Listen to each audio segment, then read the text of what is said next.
Hello, everybody, and welcome to the Comedy and Magic Podcast. I'm your host, John Marshall. Yes. If you're new to the channel, please remember to like and subscribe. Go ahead and smack that bell to be notified of future upcoming episodes.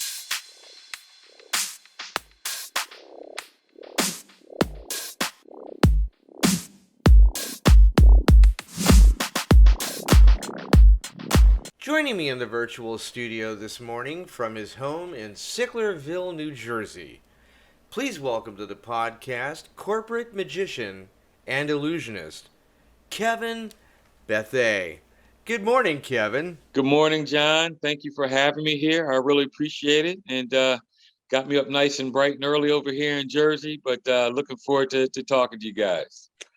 So, Kevin, tell us a little bit about how you got into magic. How did you know you wanted to do it? Oh wow, that's a good question. I mean, I'm no young spring chicken.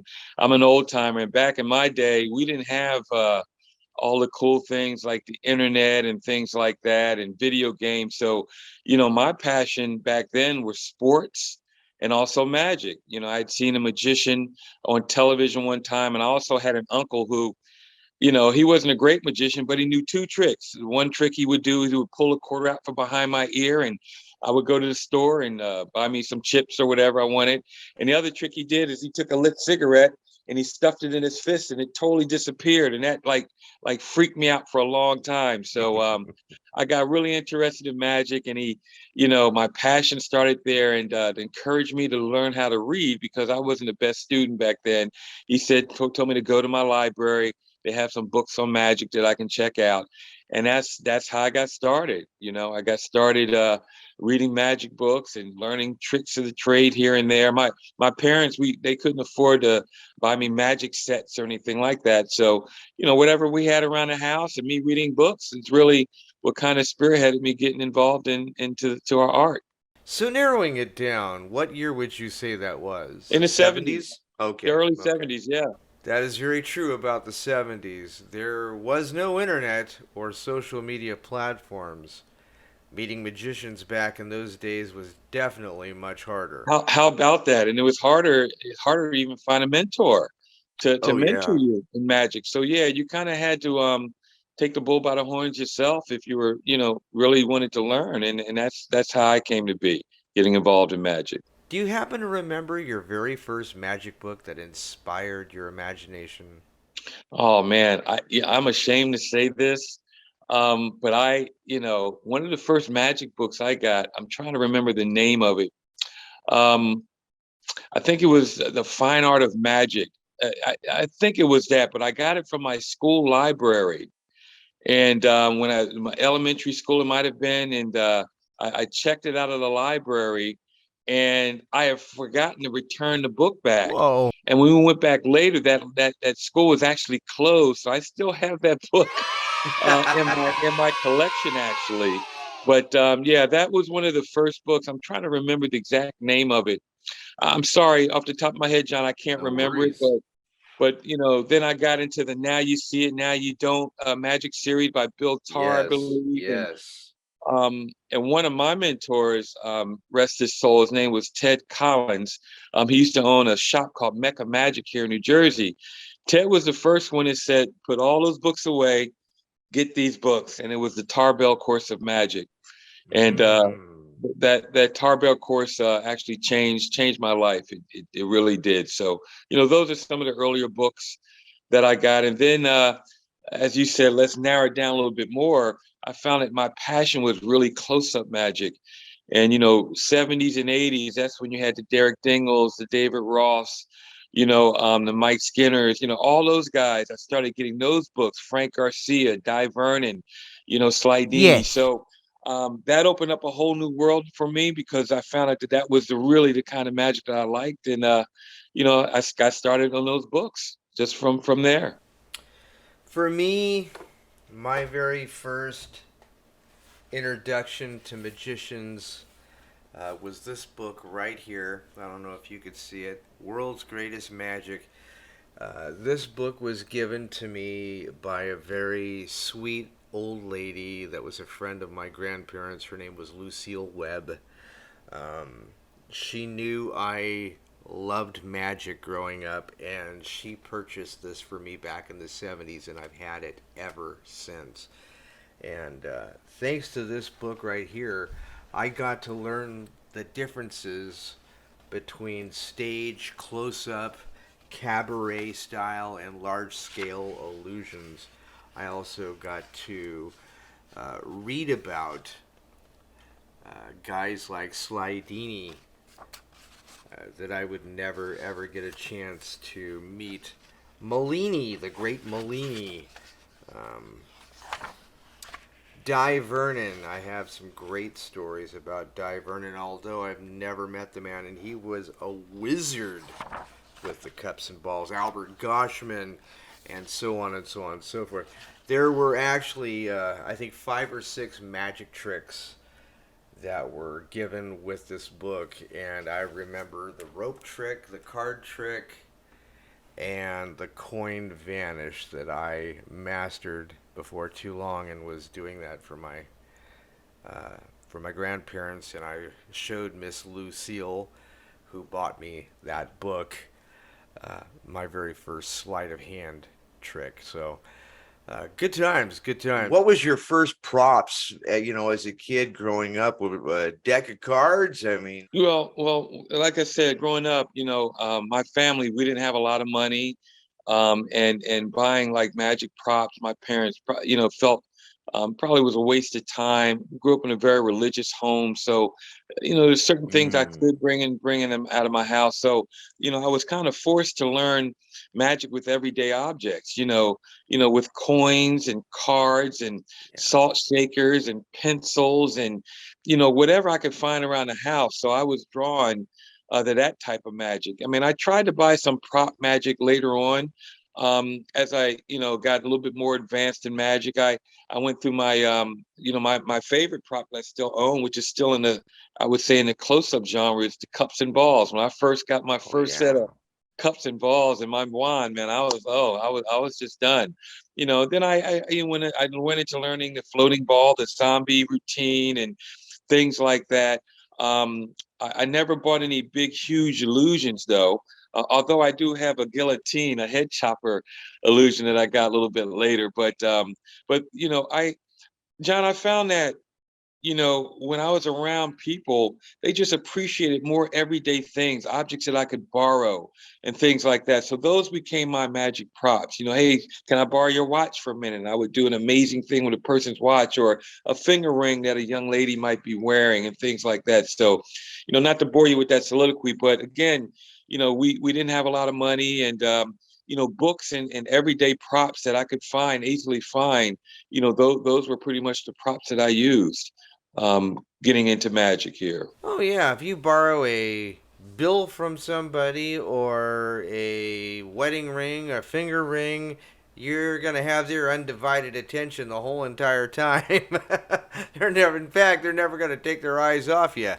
Oh yeah, I remember my very first trip to the magic shop. I had $50 so that I earned, and worked my butt off for that $50, and I was dreaming the whole entire time of heading to the magic shop, and I thought I was going to buy all kinds of stuff. Turns out that even $50 back in the 80s really wasn't going to buy you very much at the magic shop.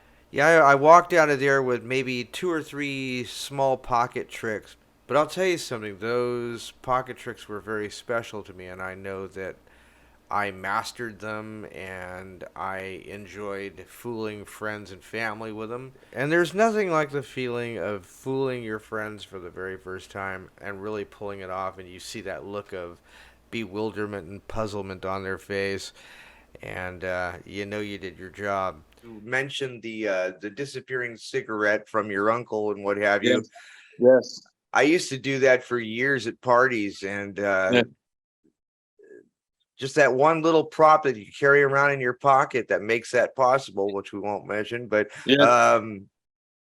priceless, absolutely priceless.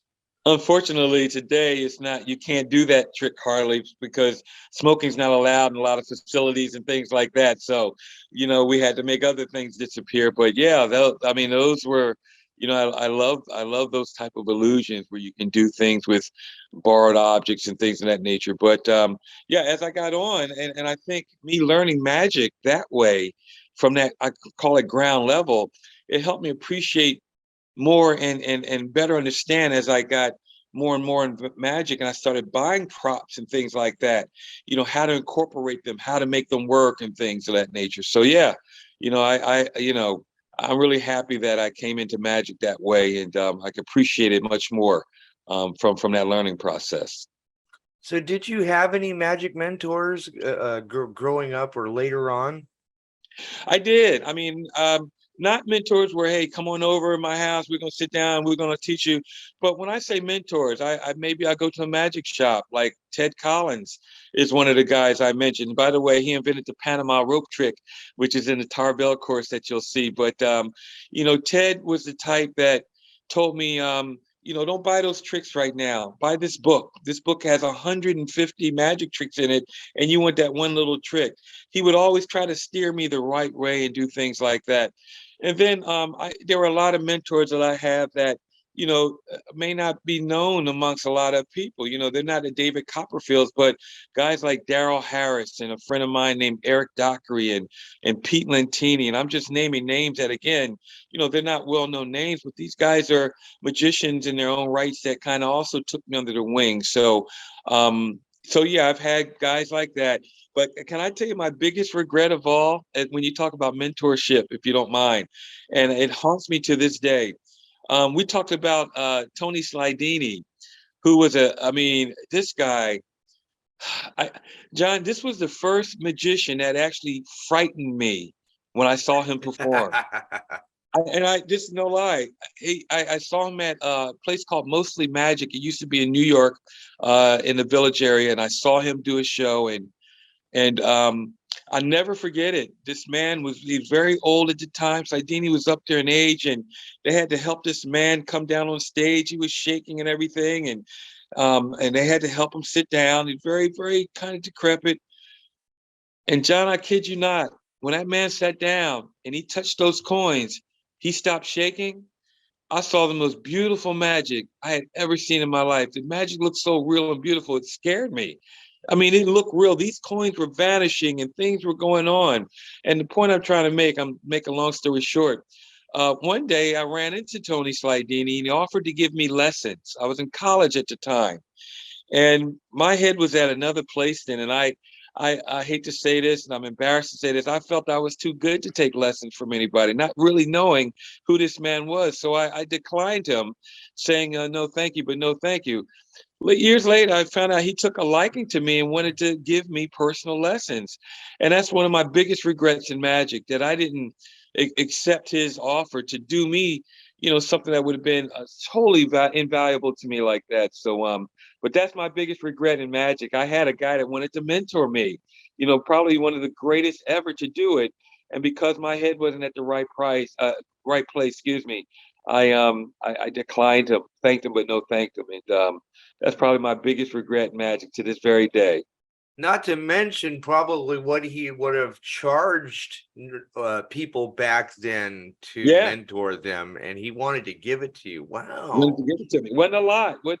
And anyway, So I want to sorry put to it hear out there, that. letting people know that that it's kind of therapy for me, letting people know, you know, just say, hey Indeed. man, I blew it. But Humble yourself. I'm Yes. very humbled by that. That experience taught me a lot, man. So but yeah, but as far as mentors, anybody that offers to teach me, but I've had a handful of mentors, like a few of the friends that I mentioned, and a couple guys from Magic Shop owners. But Denny Haney and a lot of those guys. Denny Haney was another mentor of mine. Danny. Uh, yeah, so rest his soul as well. Taught me one of my favorite tricks, the egg bag, and also the multiplying bottles. I mean, this guy, um, he was one guy. I would go to the magic shop where he had, and I would sit and talk to him at least an hour and a half before I would even start looking around to buy any magic. He would tell me stories about all the old timers, Blackstone, and all these guys. We would just talk magic, theory of magic. What are you doing now? What are you trying to learn? And the next thing I know, an hour or two had gone by, and I hadn't even bought one trick yet. So I miss him. He was one of the last of the brick and mortar shops out there, but I would consider him a tremendous big time mentor of mine as well. Back in 2006, I had an opportunity to meet Denny Haney at Jeff McBride's House of Mystery and Mystery School. Denny pretty much gave all of us an invitation to come check out his magic shop in Vegas. And just like you said, I went over there myself and ended up talking to Denny for probably close to 2.5 hours, and I didn't buy anything. He pretty much talked me out of everything that I was wanting to buy, which I thought was a pretty interesting situation because usually magic shops want to sell stuff and make money, but Denny didn't really want you to buy things that weren't right for you. And he felt like he was doing you more of a disservice by selling you something you didn't need. One thing I would recommend to you, if you ever have an opportunity to go to McBride's Mystery School, it is definitely worth the time and the money. You're going to not only learn some wonderful magic tricks, but you can do a small portion of your act and be critiqued by Jeff, and it is such a wonderful experience having Jeff analyze what you're doing in your routine, and like a good director, like a Spielberg, McBride can tell you what's off and what to fix. And he does it in a very respectable and very loving way. He's very nurturing when it comes to magicians and furthering the art of magic. But I would recommend that you take the course. You'll get a lot out of it. No matter what you do, you will get a lot out of it. I've seen a lot of your performance pictures on Facebook, and I can see your love for magic, and I can see that you enjoy doing what you're doing, and that's very important because, as Robert Baxt once said to me, well, actually, he said it quite a few times. Um, if you can do for a living what you enjoy doing, then you will never work a day in your life. And I think there is so much truth to that. It's like a superpower, bro. It's like I want that feeling. Remember the first time somebody put one ball in your hand and one ball in their hand, and they made theirs disappear and open up. You had both. The very first time you experienced that, try to remember that feeling you had. Well, I wanted to be able to make other people feel that way.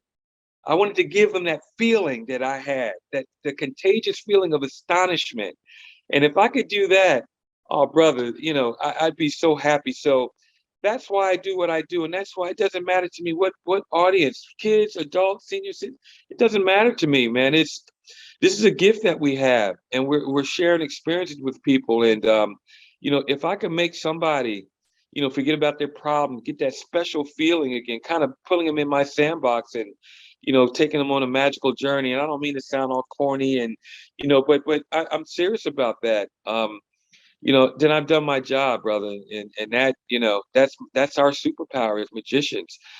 We can do something that a lot of other people can't do in this world. And I think it's a great thing. You and I could talk. I know we're limited in time, so I won't bring it up. We can talk hours and hours on the effect having magic accessible on the internet, the way that is, which is it's a blessing and a curse. You and I, we can sit around with our chests poked out like peacocks. Well, back in our day, we had to blah blah blah. But back in our day, if they had the internet the way it was, I'm sure we'd be on there too, learning magic. So it's easy to kind of frown upon and poo-poo those guys today, but it's their generation. It's what they have. You and I, we had to read, pick up a magic book. We had to decipher and figure out what's this look like. Okay. It says I take the cards, go like this, and execute a move called the shift. Well, I'm trying to do that, and I have no idea. And then I had to travel all the way to New York City, a couple of hours from Philadelphia, sit down, and saw a magician do a shift, and I would go, aha, that's what that's Mm. supposed to look like. Now it's all, things on the internet. They're baby fed that stuff. But, I'm looking at this book for hours trying to figure out, how I can make these two halves of a deck switch places. And I can't visualize the timing and everything until I actually see somebody. So again, we kind of poo-poo the technology, that the accessibility, but I know it'll save me a lot of time and hours if I could actually visually see a lot of things too. So it is what it is, I guess. Do you have a YouTube channel as well? Not yet. It's something I'm working on. I'm still a lot of my, I'm getting in more and more into social media, but a lot of my business is through word of mouth and recommendations. And I have a few agents here and there. But I am, I have some marketing materials put together. You got to do them today. Absolutely. Well, actually, for me, I actually did find you on YouTube, so let's go ahead and roll that reel.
Well, Kevin, if you don't mind me asking, do you have a pretty good agent?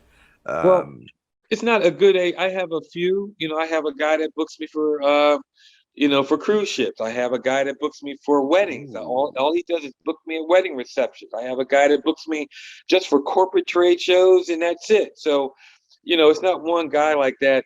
Another way I market myself is I'm featured at three different restaurants in my Mm, area. I appear there every week.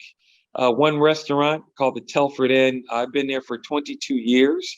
good for So you. yeah, and another restaurant I've been there for about 7, and I just closed a recent one as well. So, when I'm not out and about, and I'm traveling around the world or country doing magic shows. During the week, I'm at those restaurants, and every table gets a business card. Everybody I see, and I've met some of the most wonderful people at the bar, at the restaurant um, that have hired me for some of the most amazing gigs that I've ever had. So that's another way that I go about marketing myself as well. So I try to keep as many irons in the fire as possible, and whatever I can do to help spread the word around. I'm doing it. Yeah, the restaurants are usually upscale restaurants that I perform at. I don't do any chain restaurants or kiddie restaurants where people just want to hire me for little kiddie birthday parties. I mean, I worked in one restaurant called The Mansion in Voorhees. I mean, I had to wear a tuxedo in there. Everybody was dressed. A lot of celebrities came there.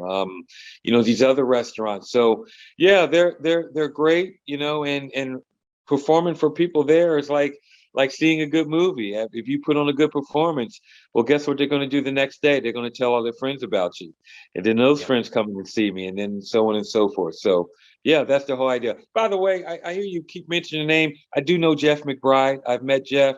I know Jeff Sheridan. I was in the New York scene up there. Another guy that you didn't mention that you probably know, a guy named Hal Myers. He went by the name of Damien back in the day. I Yes. mean, all those guys up there, in the New York area, yeah, I knew those guys pretty well, actually. But Jeff Sheridan, the guy from the park, heard great Yes. things about him. So I went out and I went out searching for Jeff Sheridan, and I finally found Jeff Sheridan. And I go up to him and I'm in, Mr. Sheridan. I was so excited. I was probably in my late teens, and I go, I want to know if you'll give me lessons. Will you show me, teach me how to do card manipulations? And guess what he said? He looked me in the eyes and he says, "No, I will not teach you What? how to do that." Um, Dude, I was crushed, man. I couldn't believe it. And I went back years later, I understood why he said that. This is something that it took him a lifetime to master. Who am I, a little 18-year-old, wanting to learn his secrets like that? And as I got older, I was embarrassed that I even approached him like that. So yeah, I No, mean, I you may not look at shouldn't. it. I'm 60 years old, and I know. That's an even bigger magic trick to me because I wouldn't have guessed that at Thank you. all, my Thank you. friend. You look great. We do what we do for a living, man. It's no stress, man. We're doing what we love, and I think that helps me out too. But yeah, Jeff taught me a big lesson. No, I'm not going to give up my lifetime work to you, this 18-year-old out of the blue. I don't even know you. So, I'm from that old school of magic like that, and that's just how it is. But I learned a lot from that experience. Wow, that's amazing. He's the first guy I saw combine mime with magic. His Mm. movements, his theatrical, no, you hold it back. No, higher, higher. No, I'm sorry, higher. He wouldn't verbally say it. He would just do it. Which ironically, by the way, John, all that stuff I wanted to learn that he would not teach me, 10 years later, he came out with a DVD set that had all that information in it that I wanted to learn. But here's the funny part. Now I didn't want to learn that stuff. Now I was into close-up magic. I wasn't into more of the manipulation. So I have it set, but it's not it's not a passion of mine to do that stuff right now. So So you don't work with ropes and stuff? You oh, I do, oh, absolutely. I okay. do. I'm talking about like card fans and Oh productions and yeah. things like that. But yeah, he inspired me to learn ropes and the rings, and I do all that stuff. Absolutely. Good, good, good. Sure. You seem like you perform a lot of the classics. Goals. Have you ever performed at the castle, the Magic Castle? Uh, I haven't been featured there for a whole week, but there's a couple of things that I did. Well, okay, yeah, I have, but not at the castle. I did want something this summer that myself and another magician we performed. It was like one of the online magic shows that they were doing at the time. I did that with a good friend of mine, Will Fern. We did it together, and we had a great time. And back, wow, I want to say. Wow, maybe the early 2000s, I filmed a documentary with Kendrick Ice McDonald called The African American Masters of Magic, which was filmed at the Magic Castle, and we did some things there. But yeah, Beautiful. that's a bucket list item of mine, and it's really my fault that I haven't been there yet. I just haven't gone out the way to do that. But yeah, that's something that I'll definitely hopefully do one day. For any of the kids or adults thinking about getting into magic, what advice would you give for them? Books. Read magic books. There's so much secrets in magic books. Um, and if you can find a mentor, try to find one if you can. Try to be original. It's very hard for this generation because they see and they copy what they see. They want to sound like. I remember I wanted to sound like Slidini when I first saw him perform, but I'm not. I'm not span. I don't have that dialect that he had. When I saw Jeff McBride, I wanted to buy all these masks all of a sudden, but Yeah. that just wasn't me. Find a thing that's you. But there's a lot of magic in magic books. Go back, look through there. John, today, when I'm trying to add something new to my show, or I want to do something, my magic books aren't just a reference for me. It's where I go to look for material. Yeah. There's a saying that I'm sure you've heard before. You want to hide a magic secret from a magician, put it in a magic book. And, and that's, think about it. You think about it. I show, what I love doing? I love going to magic conventions. And before I go, I'll go into a couple old magic books and just learn a couple cool things and do it for them when I see them there. And these are books that they already have in their collection. I love that. Oh, that's in so and so book. Oh, get out of here! No way, dude. And so younger generation. I know it's great. You have the internet. You have great information like that. But go look at some of the old magic books, the classics. There's a reason why they call them classics. The Stars of Magic, which I believe I can make an entire living off of doing close-up magic with the Stars of Magic in there. All my heroes are in there: Slidini, Vernon, Max Malini. The old timers. They have some Yeah. great stuff. So that's what I would do. I would look at magic book, the one you recommended. Now you see it, now you don't. There's some beautiful, beautiful magic in those. Get that. Try to be yourself when you do magic. Make it your own. If you can get a mentor, that's great. But most of all, brother, have fun, man. This is an incredible art that we have, and some people say it's a dying art because of all the electronics and everything out there. But magic's a wonderful thing. But I feel if you do those things like that, you guys would be great. You'll be fine. Interviewing magicians like yourself proves to me that magic will never be a dying art. Not as Yeah, long as there's someone like you or me to carry the torch. yeah, yeah. And Thank you. I I agree. think I think that you're going to inspire a whole new generation with what you've got. And once you've got your YouTube and everything going, you're going to be drawing them in like nobody's business. And I think you've got a heck of a future, even at 60 years old. Even as Steve Spill said to me, you're just getting started. The Yeah. best is yet to come. Something That's like kind that. of true. That's kind Yeah. of true. But sometimes, brother, it's work, man. Oh It's yeah. work, It's work when something's going on in your life, for example, and you don't feel like smiling and going out there, but you got to go out there because it's your job, So yeah, there's a true statement to that, but I let people know it's work. It's not easy work. It's work. You got to work at it. You got to put, your craft. You got to go out there and you got to perform, brother. So I love saying that saying, which is truth to it, but at the same time, I want to let these young viewers know it's work now. It's not, Yeah. it's not pie in the sky, and it is work, but it's still what you love to do, man. So I guess you're right. In the long run, John, it really isn't work at the end of the day. But you're gonna have to put some time into it. Kevin, I thank you so much for joining us today. Such a pleasure meeting you, and I hope to have you back on the show and catch up with you and what you're doing in the future.